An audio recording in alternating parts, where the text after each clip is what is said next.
मंद प्रेमाचे भाग 3. कुमुद म्हणाली, आणि पटापटा आवरा जरा, नाहीतर तुमचा त्या मित्राला वेगळाच बहाणा मिळायचा. शरदने सकाळी योजना रात्रीच आखून ठेवलेलीच होती. फक्त संदीपचा फोन येण्याची तो वाट बघत होता. तेवढ्यातच फोन वाजला. शरद म्हणाला, हां हॅलो, हां बोल ना संदीप साहेब. समोरचा आवाज ऐकून, अहो सर्व रेडी आहे, मालकांशी बोलणं झालंय आहे, आज येऊन घरच दाखवतो तुम्हाला.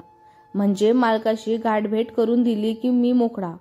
हा कुठं बिल्डिंग खाली आहेत, मी पण पोचतो लगेच, 5 मिनिटात पोचतो.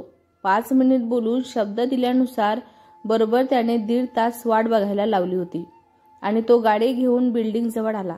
त्याची गाडी बघून सगळ्यांचे डोळे चमकले. एक साधा रॉ मटेरियल सुपरवायझर आणि त्याची ही शान. डोळ्यावरचा गॉगल काढत तोंडातील पान खिडकीतून बाहेर तुकला आणि संदीपला हाताने इशारा करत जवळ बोलावू लागला. याचे हे असे रूप संदीपने सुद्धा पहिल्यांदाच पाहिलेले होते. संदीप म्हणाला, अरे वा शरद, तुझा हा तर रुबाब बदललेलाच आहे एकदम. संदीपने सहज विचारले. शरद म्हणाला, अभिमान हसून दाखवत, आमची कसली शान, नवीन घर घ्यायला तुम्ही चालले, आम्ही नाही. काय वहिनी, असं म्हणत स्वतः जोरजोरात हसू लागला. कोणाच्या त्याच्या हसण्यात रस नव्हता. कुमुद म्हणाली, भाऊजी किती लांब आहे अजून इथून. शरद म्हणाला, अचानक हसू थांबत, आलंच. अच्छा, घर होय, हे काय येतेच आहे 5 मिनिटांवर. कुमुद आणि अंकिताला मागे बसवून संदीप स्वतः पुढं त्याच्या बाजूला बसतो आणि गाडीकडे निघतो.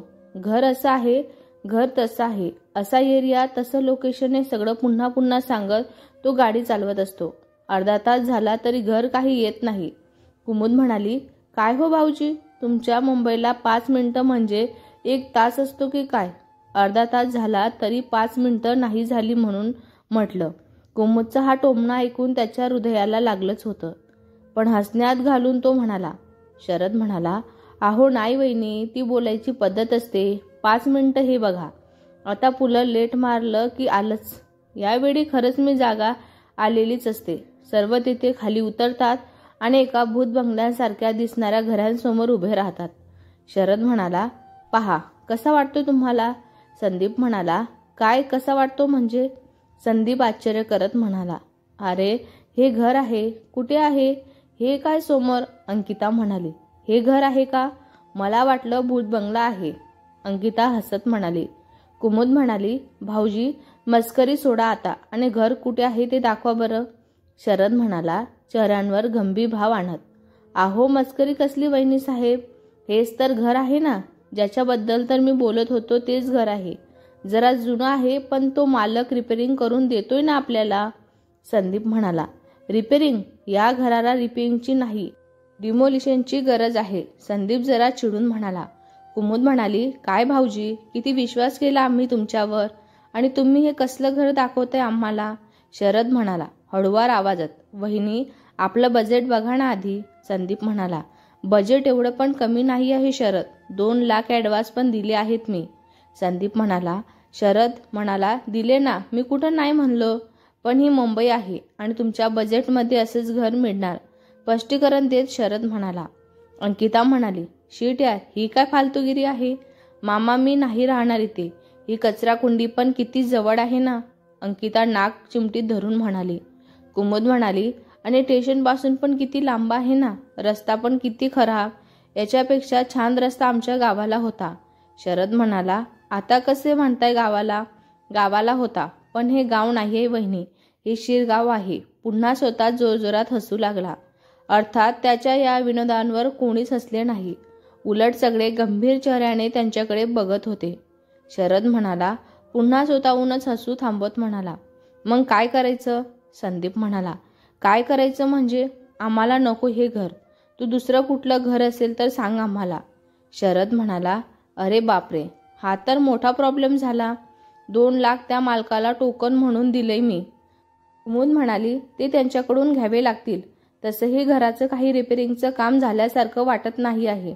तुमच्याशी खोटं बोलला तो. बिचाऱ्याला अजूनही शरदची लबाडी लक्षात आली नव्हती. अजूनही सगळे त्यावर विश्वास करत होते. कुणाला तरी फोन करायचं नाटक करून काहीतरी खूप गंभीर संवाद करत असल्याचे भासवत तो त्यांच्यापासून जरा दूर गेला. कुमुद म्हणाली, मला आधीपासूनच हा माणूस काही धड वाटत नाही आहे. तुम्ही काय त्यांच्या मागे लागतात मला काही कळत नाही, कुमुद संदीपवर वैतागून म्हणाली होती. संदीप म्हणाला, आता मला काय स्वप्न पडले होते की काय? आणि दरवेळी काय ग मला दोष देत बसतेस तू? मी जे काही करतो आपल्यासाठीच करतोय ना ग? कुमुद म्हणाली, मग मी काय लोकांसाठी बोलते की काय? आपल्याच भल्यासाठी बोलते ना मी पण. तुम्ही आधी चौकशी तरी करायला पाहिजे होतीस ना. डायरेक्ट. संदीप म्हणाला, चौकशी? कसली चौकशी? गावांवरून मुंबईची चौकशी कशी केली असती मी? मग मुंबईला यायचं होतं. आता तू डोक्यात जाऊ नकोस माझ्या. अंकिता म्हणाली, थांबा थांबा, पाणी घ्या आणि थोडं डोक्यांवर मारा. जवळच्या टपरीवर जाऊन अंकिता पाण्याची बाटली घेऊन आली होती आणि दोघांमध्ये थरत त्याचे वाढते भांडण तिने थांबवले. कुमुद म्हणाली, मला नको, यांच्या डोक्यावरच मार. अंकिता म्हणाली, काय बाटली का? रुसलेल्या चेहऱ्यांवर अचानक हसू फुटले. तेवढ्यातच मंगांपासून फोनवर बोलत उभा असलेला शरद जवळ आला. अरे वा, हसी मजाक. सगळे पुन्हा गंभीर झाले. शरद म्हणाला, संदीप, मी बोललो ना त्या मालकाशी, लय काचकुची करत होता. त्यावर झालाय, पण तो पैसे द्यायला थोडा टाइम लागेल असं म्हणत होता. संदीप म्हणाला, किती टाइम लागेल? शरद म्हणाला, 1 आठवडा तरी. संदीप म्हणाला, अरे यार, साला नशीबच फालतू आहे माझं. पुन्हा एकदा त्या जुनाट घडाकडे बघू लागला. शरद म्हणाला, त्याची नजर इकडं खिळलेली बघून, काय बोलतो मग? करायचा का हाच फायनल? संदीप म्हणाला, काय वेडबीड लागलं की काय रे? छे, नाही जमणार हे. शरद म्हणाला, ठीक आहे मग, मी आणखीन एक ठिकाणी विचारून बघतो. बघू काय होतं ते. आपण सगळे पुन्हा गाडीत बसून निघून जातात. गाडी चालवता चालवता शरद आणखीन एक फोन लावतो. शरद म्हणाला, मी काय म्हणतो साहेब, माझ्याकडे एक पार्टी आहे. तुमची ती जागा गेली का? फोनवर कोणाशी तरी बोलतो. समोरून जागा अजून तशीच आहे. डोक्यांवर झालेल्या जखम्यांच्या चिन्हावर हाताने कुरवाडं सोळंकी आरशात बघत म्हणत होता, मग आणू का? घेऊन ये. गोडाऊनला येऊन ये. समोरून फोन कट होतात शरद सुद्धा फोन बंद करतो आणि आनंदाने, अरे भाई, कोण बोलतं? तुझं नशीब खराब आहे म्हणून. संदीप म्हणाला, म्हणजे? संदीप आश्चर्य करत म्हणाला. शरद म्हणाला, अरे म्हणजे काय? ती जागा आहे अजून. त्याने बोलावलं आपल्याला. संदीप म्हणाला, अरे वा, छान. बरं झालं, चल आपण जाऊ. सगळे देवाला हात जोडतात. अर्ध्या तासाच्या आतच सगळे त्या जागी येऊन पोचतात. बाहेर निघाल्यावर संदीपला कळते की ही कुठली वसाहती नसून त्यांच्याच जुन्या कंपनीची एक ब्रँच आहे. काही क्षणांसाठी तो घाबरतो, परंतु लगेच त्याला आठवते की शरद सुद्धा त्याच कंपनीत कामाला आहे. त्याच्या ओळखीमध्ये कोणीतरी असू शकतं. अरे, ही तर आपल्याच कंपनीची ब्रँच आहे ना? संदीपने विचारल्याचा हा प्रश्न ऐकून शरद जरा दचकला. शरद म्हणाला, हो, आपलीच कंपनी आहे ना ती. तो माणूस आहे ना, घरमालक, इथेच काम करत असतो ना? हा इथेच काम करतो. निशब्द सोडत शरदने स्पष्टीकरण दिले. त्याच्या बोलण्यातून जाणवत असलेला अविश्वास संदीपला जाणवला, पण तरी सकारात्मक विचार करून तो त्याच्या पुढं काहीच बोलला नाही. कंपनीच्या गेटमध्ये जाऊन शरदने वॉचमॅनशी काहीतरी चर्चा केली आणि बाहेर थांबलेल्या या निरागस परिवाराला आत बोलवून घेतले. तिघांच्याही मनात धडधड होती, परंतु बुडल्यात काडीचा आधार, त्यामुळे सगळे तो सांगेल तसं वागत होते. गोडाऊन जवळ पोचल्यानंतर शरदने पुन्हा एकदा फोन लावला आणि सोळंकेच्या सांगण्यावरून त्यांना गोडाऊनमध्ये बसवून ठेवलं. थोडा वेळ वाट पाहून एक फोनचा बहाणा करून तो बाहेर निघून गेला. कुमुद म्हणाली, काय हो, या गोडाऊनमध्ये का बोलवलं आहे आपल्याला यांनी? काही धोका तर नाही आहे ना? कुमुदने विचारलं. अंकिता म्हणाली, मला पण खूप भीती वाटते मामा. इकडं कशाला आलो आपण काय माहिती. संदीप स्वतः खूप घाबरलेला होता, परंतु या दोघींना चिंता होऊ नये म्हणून आपल्या चेहऱ्यांवर त्याने ते येऊ दिलेच नाही. पण हृदयात धडधड मात्र चालूच होती. बराच उशीर वाट पाहून पण कुणीच आलं नाही म्हणून संदीप स्वतः उठून बाहेर बघण्यासाठी दरवाजांकडे गेला. दरवाजा उघडताच त्याला जाणवले की तो बाहेरून लॉक आहे. चेहऱ्यावरचा रंग उडाला. पाय लटापटा कापू लागले होते. हँडलवरचा हात थरथर खाली आला. मागे ओढून बघण्याची हिंमत होईना. कोणत्या तोंडाने त्या दोघींना ही गोष्ट सांगावी त्याला काही कळत नव्हते. सोळंके हेड ऑफिसमध्ये एका मीटिंगसाठी अडकून बसलेला होता. त्याने ध्यान मीटिंगमध्ये नव्हते, त्यामुळे राहून राहून त्याच्याकडून काही ना काही चूक होत होती. कधी एकदा तिथून निघतो आणि त्या गोडांवर जातो असं त्याला झाले होते. Mister Solanke, are you all right? Managing डायरेक्टरने विचारले. सोळंके म्हणाला, yes yes sir, I am absolutely all right. अचानक विचारलेल्या प्रश्नाने थरारलेला सोळंके म्हणाला, okay, so what is your opening on this? आता हा कशावर ओपनिंग विचारतो हे काही त्याला कळेना. आणि कळलेच कसे? त्याचे लक्ष मीटिंगमध्ये नव्हतेच. थोडा वेळ विचार करून, sir actually I am having some headache, so can I leave? MD म्हणाला, oh I see, yes yes, definitely please leave. तसाही त्याचा त्या मीटिंगला काहीच हातभार लागत नव्हता, म्हणून MDनेही त्याला पळवले. त्याच्यासाठी मात्र ही गोष्ट फायनल ठरली. केबिनमधून बाहेर निघेपर्यंत जरा नाटक केले आणि जसा बाहेर निघाला तसा ऑफिसमध्ये गोल्ड मेडल मिळेल असा धावत गाडीकडे आला. तसाच गोडाऊनच्या दिशेने निघाला. अंकिताची रडून रडून वाईट अवस्था झाली होती. संदीपने कितीही लपवण्याचा प्रयत्न केला तरी सत्य उघडण्यास वेळ लागला नाही. कुमुदने त्याच्या चेहऱ्यावरचा अंदाज घेत सर्व सत्य त्याच्याकडून जाणून घेतले होते. आपण सगळे नक्कीच त्या सोळंकेच्या तावडीत सापडलो आहोत याचा त्यांना संशयच होता. आता पुढं नक्की काय होईल या चिंतेने अंकिता रडू लागली होती. दरम्यान संदीप गोडाऊनमधून बाहेर निघण्यासाठी काही दुसरा पर्याय आहे का ते चाचवडू लागला होता. परंतु एक चिटपाखरू आत येईल एवढी जागा सुद्धा त्याला सापडली नाही. थाडकन आवाज आला. बहुतेक लॉक उघडण्याचा होता तो. नक्की सोळंके आलेला असणार. तिघांचीही नजरा दरवाज्यांवरच होता. कुमुद अंकिताला आपल्या पाठीशी घालून स्वतः संदीपच्या मागे लपली.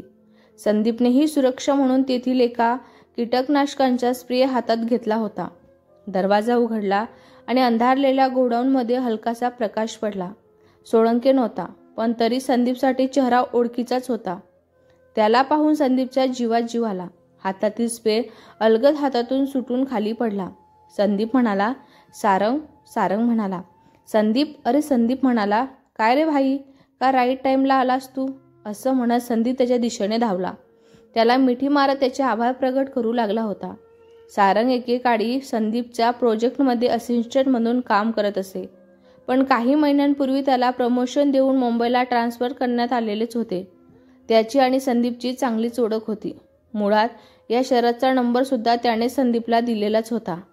हीच गोष्ट संदीपला पटकन आठवली आणि तो लगेच थोडा दचकला. त्याची मिठी सोडून जरा मागे झाला. त्याला संशय होता की कदाचित हा सुद्धा सोळंकेला मिळालेला असू शकतो. सारंग म्हणाला, संदीप तू येथे काय करतोस? संदीप म्हणाला, तू सोळंकेसाठी काम करतोस काय? संदीपने उलट प्रश्न त्याला विचारला. सारंग म्हणाला, सोळंके सर, हा ते कधीतरी येतात येथे इन्फॉर्मेशनसाठी. आपल्याकडे पण यायचेच ना तसेच. काय झालं, काही काम होतं का? संदीप म्हणाला, नाही रे, म्हणजे तू त्यांच्यासाठी पर्सनली काम करतो का? सारंग म्हणाला, पर्सनली? छे छे, त्याची आणि माझी जास्त ओळख पण नाही आहे. बरं ते जाऊ दे, तू येथे या लॉक गोडाऊनमध्ये काय करतोस? संदीप म्हणाला, खूप मोठा झोल आहे, तो मी तुला नंतर सांगतो. आधी मला इथून बाहेर काढ. संदीप घाईघाई करत दोघींना जवळ बोलावू लागला. सारंग म्हणाला, बरं ठीक आहे चल. सारंग त्यांना बाहेर घेऊन जाऊ लागतो. संदीप कुमुद आणि अंकिताला बाहेर पाठवते आणि मागे मागे बाहेर येत असतो. तितक्यातच कोणीतरी त्याला बाहेरून आत लोटते आणि तो सारंगला घेऊन पुन्हा गोडाऊनमध्ये पडतो. बाहेरून कुमुद आणि अंकिता त्यांच्या ओरडण्या ऐकू येऊ लागतात. दरवाजा जोरजोरात वाजून संदीप त्यांना आवाज देऊन विचारू लागतो, कुमुद काय झालं, कोण आहे? अंकिता, कुमुद. सारंगही दरवाजा जोरजोरात वाजू लागतो, परंतु बाहेरील आवाज आत बंद झाले होते. बराच उशीरपर्यंत प्रयत्न करूनही ना कोणाचा आवाज येत होता ना कोणी दरवाजा उघडत होता. संदीप मोठमोठ्याने रडत त्यांच्या नावाने हाका मारत असतो. सारंग त्याला सांभाळण्याचा प्रयत्न करतो, परंतु भयानक शोकात बुडालेल्या संदीपला आवरणे त्यांच्यासाठी खूप कठीण असते. अंधार होत जात होतो तशी त्यांची आरोळींची दबत जाते. गोडाऊनमधील लाईट लावून सारंग संदीपला एका ठिकाणी बसवतो आणि त्याच्या खांद्यांवर हात ठेवून हा नक्की काय प्रकार आहे तो त्याला विचारतो. त्याच्या प्रश्नानंतर ही बराच उशिरा शांत राहून शेवटी संदीप बोलायला सुरुवात करतो. सुरुवातीपासून सगळी हकीकत त्याला सांगत असतो आणि कसे आता पण त्याने त्याच्या पत्नी आणि भाचीचे अपहरण केले हे तो रडत सांगू लागला. सारंगला त्याची कीव येऊ लागती. गोडाऊनमध्ये बाहेर संपर्क साधता येईल अशी काही साधने नव्हती. शिवाय या भागात कुत्रा सुद्धा फिरकत नाही असे त्याने संदीपला सांगितलेच होते. रात्रपाळीचा वॉचमन असेल अशी त्याला शंका होती, पण बऱ्याचदा दरवाजा लावून सुद्धा कोणी येईल या अर्थी एकतर तो आला नसावा किंवा तोही सोळंकेला मिळालेला असावा. हातपाय आणि तोंड बांधलेल्या अवस्थेत दोघी एका गाडीच्या मागच्या बाजूला बऱ्याच तासांपासून पडून होत्या. गाडी सतत चाललेली होती. पुढच्या बाजूला कधी खिदळायचा आवाज येत तर कधी जोरजोरात गप्पा करण्याचा आवाज येत होता. आवाज दोघींच्याही ओळखींचा नव्हते. कदाचित सोळंकेच्या भाड्याने गुंड असतील असा विचार करून दोघीही निश्चित पडून होत्या. बंद गोडाऊनमध्ये पूर्णपणे शांतता झाली होती. संदीप रडून रडून पूर्णपणे थकून गेलेलाच होता. त्याचा अलगद डोळा लागला. सारंग अजूनही गोडाऊनमधून काही निघण्याचा मार्ग आहे का ते पाहत होता. अचानक आतल्या खोलीच्या बाहेर काहीतरी लुडबुड ऐकू येत होती आणि तो सतर्क झाला. कोणाचा येत आहे त्याने चारही बाजूंचा अंदाज घेतला. वरच्या बाजूला एक छानशा खिडकीमधून त्याला थोडी धूळ खाली पडताना दिसली. कोणीतरी खिडकीला उघडण्याचा प्रयत्न करत होता. तेथे एक चोर आला होता चोरी करायला. खरं तर अशा परिस्थितीत भीती वाटणे ही सामान्य प्रक्रिया आहे, परंतु याउलट सारंगला खूप छान आनंद झाला होता. आनंद खिडकी सापडली याचा नाही, कुठल्या ना कुठल्या मार्गाने देवाने मदतीचा हात पाठवलेला आहे याचं त्याला आश्चर्य वाटत होतं. संदीपला उठवले तर कदाचित आवाजाने आत शिरून पाहणारी व्यक्ती निघून जाऊ शकते. त्यामुळे त्याने कसलाही आवाज न करता आतच तो एका ठिकाणी शांत बसून राहिला. चोराला खिडकी खोलण्यात यश आले आणि तो गुपचूप आत शिरला. सारंगच्या लक्षात आलं की तो एक नसून दोन आहेत. खाली उतरून चोरांनी आपले काम करायला सुरुवात केली. सारंग म्हणाला, मला माहीत आहे तुम्ही तुमचं काम करत आहात, परंतु प्लीज आधी आमची मदत करा. अचानक आलेला आवाज ऐकून चोर दचकले. जवळचा चाकू बाहेर काढून त्यातील एकाने विचारले, कोण आहे? आडोसा घेऊन लपलेला सारंग हळूच बाहेर निघाला. सारंग म्हणाला, मित्रा प्लीज घाबरू नको, आम्हाला तुमच्या मदतीची गरज आहे. सारंग विनंती करत म्हणाला होता. चोर म्हणाला, आम्हाला अजून कोण आहे का? सारंगने त्यांना बाहेर निचपीत पडलेल्या संदीपकडे नेले. संदीपला उठून मग घडलेली सगळी हकीकत दोघांनी मिळून त्या चोरांना सांगितली. चोर असले तरी मनुष्य होतेच. आपण पोटाची खळगी भरण्यासाठी एवढा धोका पत्करून चोरी करतो आणि सोळंके सारख्या माणूस सर्व काही असून सुद्धा एवढ्या खालच्या थराला जाऊ शकतो. त्यामुळं तर त्या चोरांचं रक्तही खवळत होतं. वेळेचे भान राखून त्यांनी आपले काम सोडून आधी त्यांना बाहेर काढण्यावर भर दिली. कुणास ठाऊक कधी सोळंकेचा एखादा माणूस येऊन यांना मारून टाकेल. आपल्याकडे असलेल्या साहित्याचा वापर करून त्यांनी या दोघांना खिडकीतून बाहेर घालून तर दिले आणि नंतर आपले काम करण्यात मग्न झाले. सामान्य परिस्थितीत जर सारंगने किंवा संदीपने त्या दोन्ही चोरांना गोडाऊनमध्ये पाहिले असते तर कदाचित बाहेर जाऊन आरडाओरडा केला असता, परंतु या अशा परिस्थितीत ते त्यांच्यासाठी देवासारखे धावून आलेलेच होते. बाहेर निघताच जराही वेळ न घालवता सारंग संदीपला घेऊन दूर निघून गेला. तिथून निघून त्यांनी जवळचे पोलीस स्टेशन गाठले होते. घडलेला सर्व प्रकार त्यांनी पोलिसांना सांगितला. कुमुद आणि अंकिताच्या अपहरणाची कंप्लेंट नोंदवलेली होती. संदीपच्या सांगण्यावरून पोलिसांनी गावी संदीप राहायच्या त्या ठिकाणी पोलीस स्टेशनला फोन करून पूर्वी घडलेल्या घटनेबद्दल चौकशी केली, परंतु त्यावेळी प्रमाणाच्या या वेळीही सोळंकेच्या विरुद्ध कोणताही पुरावा नव्हता. ही घटना घडली त्याचा साक्षीदार फक्त सारंग आणि त्यावेळी ड्युटीवर असलेला वॉचमन होता, परंतु सारंगनेही साक्षात कोणालाही त्या दोघांना नेताना पाहिलेले नव्हते. पोलिसांनी दोघांना घरी जाण्यास सांगून आपला तर्क तपास सुरू केला. शरद आणि सोळंकेच्या घरी तपासांकरिता माणसं पाठवण्यात आली. शरदच्या बायकोनेही ते डिलिव्हरी घेऊन कोल्हापूरला गेलेले असल्याचे सांगितले होते, तर सोळंके हॉस्पिटलमध्ये ॲडमिट असल्याचे कळाले होते. दुसऱ्या दिवशी सकाळी काल दिवसभर असलेल्या वॉचमनला चौकशीसाठी बोलवण्यात आलेलंच होतं. वॉचमन म्हणाला, साहब, शरद साहब ने सिगारेट लाने के लिए भेजा था. पोलीस ने विचारलं, सिगारेट लाने के बाद कुछ देखा तुमने? वॉचमन म्हणाला, पान का टपरी गोडाउन से बहुत दूर से साहब, मैं पहुंचता उससे पहले ही शरद साहब गाड़ी लेने आ गए. पुलिस म्हणाला, वापस आने के बाद तुमने गोडाउन चेक नहीं किया क्या? वॉचमन म्हणाला, मैं वापस आया ही नहीं साहब, शरद साहब ने मुझे घर जाने के लिए बोल दिया था. खुद के गाड़ी में मुझे साहब ने तक छोड़ दिया था. बहुत अच्छे है साहब, वॉचमैन ने सविस्तर सांगितलं.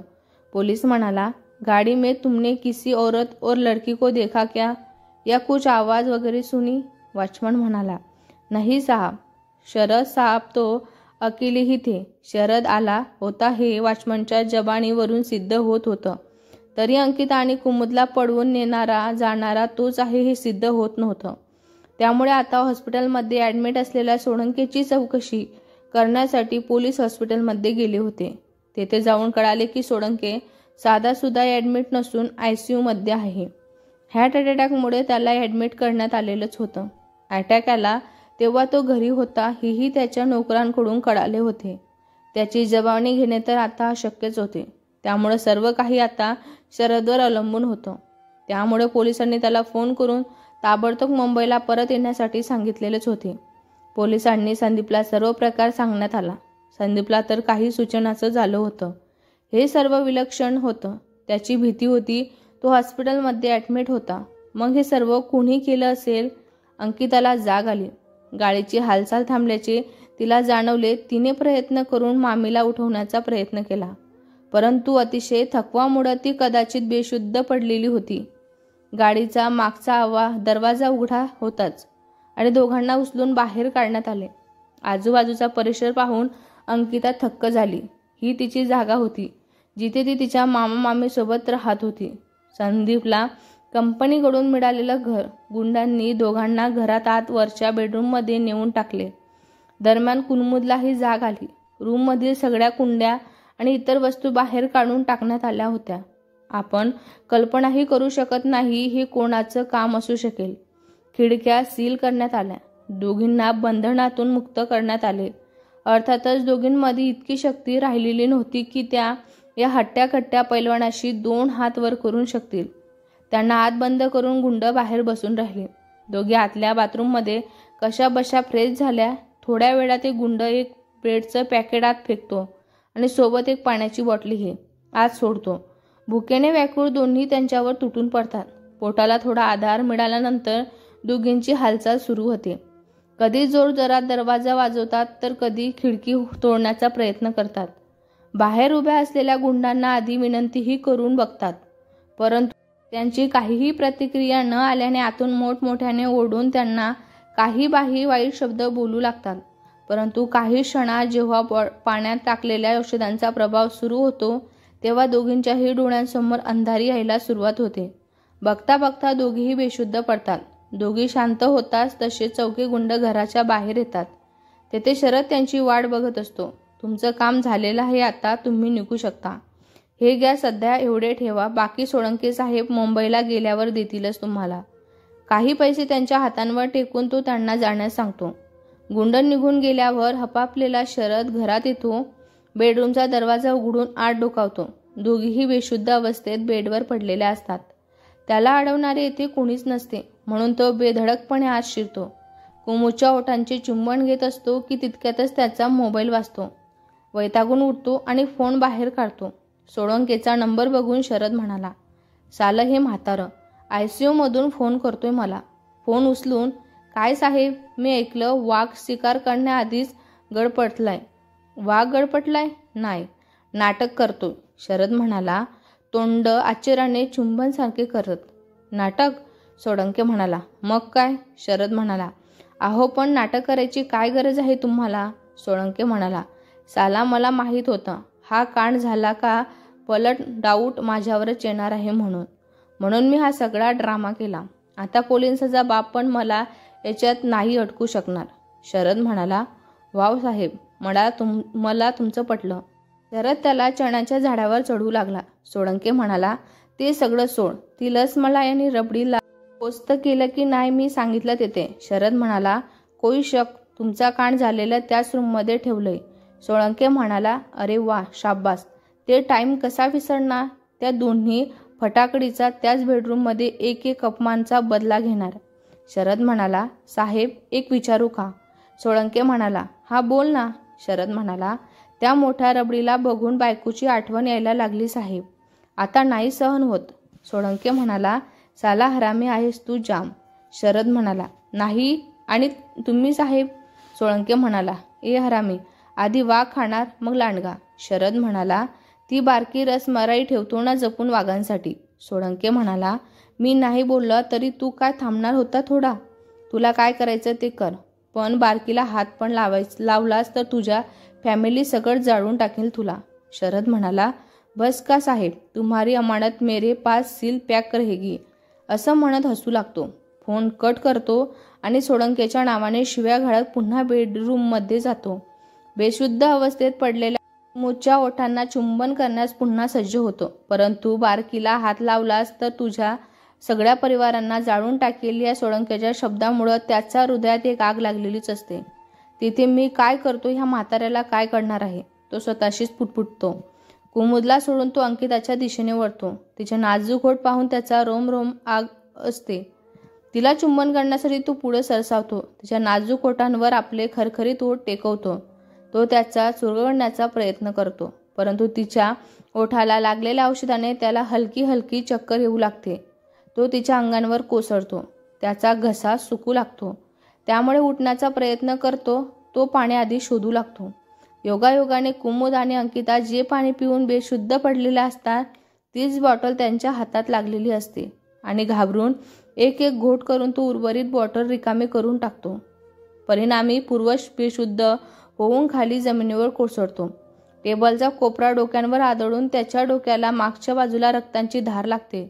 पोलीस स्टेशनच्या फेऱ्या मारून संदीप आणि मेकाकुटीला आलेला असतो. पोलिसांतर्फ होणाऱ्या प्रयत्नात कोणत्याही छडा हाती लागत नव्हत्या. सोळंके शुद्धीवर आल्याचे कळताच पोलीस त्यांची जबानी घेण्यासाठी हॉस्पिटलमध्ये आलेले होते. सोळंके म्हणाला, ये क्या बोल रहे हो साहब तुम, मैं हार्ट अटॅक का पेशंट हूँ. सोळंके पोलिसाला उत्तर देऊ लागला. पोलीस म्हणाला, पण मी तिकडच्या पोलीस चौकशीला फोन करून चौकशी केली आहे. तुमच्यावर बलात्काराची केस होती असं ऐकलंय मी. सोळंके म्हणाला, ते शाप खोटं आहे साहब. ते संदीप आणि त्यांच्या फॅमिलींनी मला लुटण्याचा प्लॅन केला होता साहब. पोलीस म्हणाला, अच्छा, पण त्याचं असं म्हणणं आहे की त्याच्या बायकोला आणि भाचीला तुम्ही किडनॅप केलेला आहे. सोळंके म्हणाला, मी? अरे साहब, तुम बघितलं नाही का? मी तर आखरी साच मोजत आहे माझं. सोळंकेने विकत घेतलेल्या डॉक्टरांनी पोलिसांना त्याला आराम करून देण्यासाठी विनंती केली होती. इन्स्पेक्टरला आता इथे थांबण्यात काही अर्थ वाटत नव्हता. त्यामुळे त्यांनी कंपनीच्या त्या गोडाऊनमध्ये जाऊन काही छटा लागतो का ते पाहण्यासाठी आपला मोर्चा तिकडे वळवलेलाच होता. गोडाऊन जवळ पोचता त्यांनी पाहिलं की तेथे आधीपासूनच बरीच गर्दी जमा झालेली होती.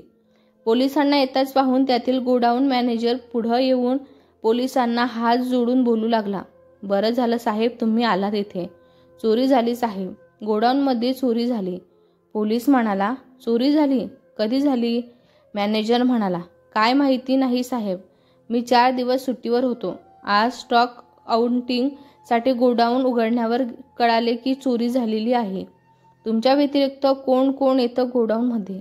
चावी फक्त माझ्याकडेच असते, पण मी सुट्टीवर होतो म्हणून माझा सहकारी सारंगकडे मी ही चावी देऊन गेलेलो होतो आणि एक चावी शरदकडे असते. बरेच फोन करूनही शरद फोन उचलत नाही, परंतु सारंगला माहिती मिळताच त्वरित तो घटनास्थळी पोचतो. तू तर त्या संदीप बरोबरच होतास ना? पोलिसने सारंगला विचारले. सारंग म्हणाला, हो साहेब मीच आहे. 3 दिवस मीच गोडाऊनचं काम बघत होतो. त्या दिवशी मी स्टॉक काउंट करायला तर आलोच, तेव्हा मला आतमध्ये संदीप आणि त्याचा परिवार भेटला. ओ आय सी, एक मिनिट. पोलीस काही वेळ विचारणार करून पुन्हा तो बोलू लागला. त्या रात्री तुम्ही गोडाऊनमध्ये अटकून होतास का? हो साहेब. पोलीस म्हणाला, तुम्ही आतमध्ये स्टॉक चेक केला होता ना? मॅनेजर म्हणाला, हो साहेब, आज तसंही मी स्टॉक चेक करायलाच आलेलो होतो. पोलीस म्हणाला, मग तेव्हा स्टॉक बरोबर होता का? मॅनेजर म्हणाला, हो. काही क्षण विचार करून, साहेब मला तुम्हाला एक गोष्ट सांगायची आहे. पोलीस म्हणाला, यस प्लीज. मॅनेजर म्हणाला, त्या रात्री आम्ही गोडाऊनमधून सुटून निघालो हे तुम्हाला माहीत आहे, पण कसे निघालो ते आम्ही सांगितलंच नाही तुम्हाला. पोलीस म्हणाला, काय म्हणताय तुम्ही? पोलिसाने जरा कडक आवाजात विचारले. मॅनेजर म्हणाला, साहेब त्या रात्री आम्हाला 2 चोरांनी बाहेर निघण्यासाठी मदत केली होती. पोलीस म्हणाला, चोरांनी? कोण होते ते? मॅनेजर म्हणाला, ते मला माहीत नाही साहेब, परंतु त्या दिवशी त्यांनी मदत केली नसती तर आम्ही कदाचित सुखरूप बाहेर निघू शकलो नसतो. उलट दुसऱ्या दिवशी त्या लोकांनी येऊन आम्हाला मारून टाकले असते. पोलीस म्हणाला. त्या लोकांनी कोणी? सारंग म्हणाला. ज्यांनी अंकिता आणि संदीपच्या बायकोचे अपहरण केले आहे. यू मीन सोळंके आणि शरद. पोलीस म्हणाला. काय? मॅनेजर मध्येच ओरडत पोलिसांना हा सर्व प्रकार सांगत आहे. मॅनेजर म्हणाला. सांगतो तुम्हाला. असं म्हणून सारंग आणि पोलीसने मॅनेजरला सगळी हकीकत सांगितली होती. अरे देवा, सारंग तू मला कॉल का नाहीस केला? एवढी वेळ हे सर्व MD पर्यंत गेलंच पाहिजे आता. गोडाऊन मॅनेजरने सर्व घटना MDच्या कानावर घातली होती. तातडीची मीटिंग ठेवून MDने सोळंके आणि सारंग आणि संदीप या सर्वांना तेथे बोलावून घेतलेलेच होते. भेटूया पुढच्या भागात. हा भाग तुम्हाला कसा वाटला कमेंट करून नक्की सांगा. व्हिडिओ आवडला असल्यास लाईक करा, शेअर करा. नवीन असाल तर चॅनलला सबस्क्राईब करा. धन्यवाद.